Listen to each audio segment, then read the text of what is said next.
Tonga soamantsara eto Toliara ireo enjeniera momba ny masoandro na ingénieur solaire efatra amin'ny rahavavy rehefa avy niofana nandritra ny enim-bolana tany Inde ao anatin'ny tetikasa Barfoot College fiara-miasa ny WWF sy ny gouvernementa indiana. Programme atao hoe approche femme ingénieur solaire izay natomboka tamin'ny taona 2021 teto Madagasikara.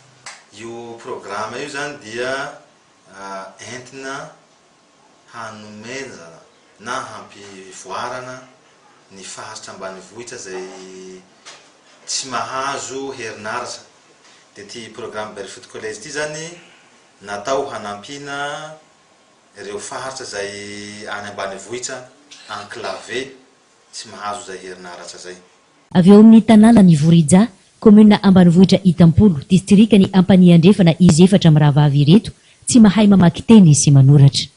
Namboletraka dia namboatra fatana dia nitrebikiny antsy masiny izay ny fanampy ny jiro nasaina itany. Nahazo tombosoa zahay mikasika ny panneau solaire sy ny jiro andesina niverina ny tanàna Voridza. Fa avy agny zahay afaka manolosolo ny namanay ireo mba magnambara azy izao ty fandeha izao ary afaka koa zahay magnamboatsy zay simba. Mifanandrify amin'ny politika pirenena mahakasika ny fampiasana ny angovo azo avozina ny tetikasa ka vehivavy avy amin'ny tontolo ambanivohitra 470 no ezahana ahazo fiofanana ao anatin'ny telo taona ka ezahana ny hahafandaharan'asa nasionaly azy. Ahafahan'ireto enjeniora ireto mapiatra ny fiofanana azony dia ovatiny WWF fitaovana izy ireo amin'ny alalan'ny fananganana tranony masoandro na maison solaire zay iara-miasa akaiky amin'ny fikambanana solaire eto Voridza.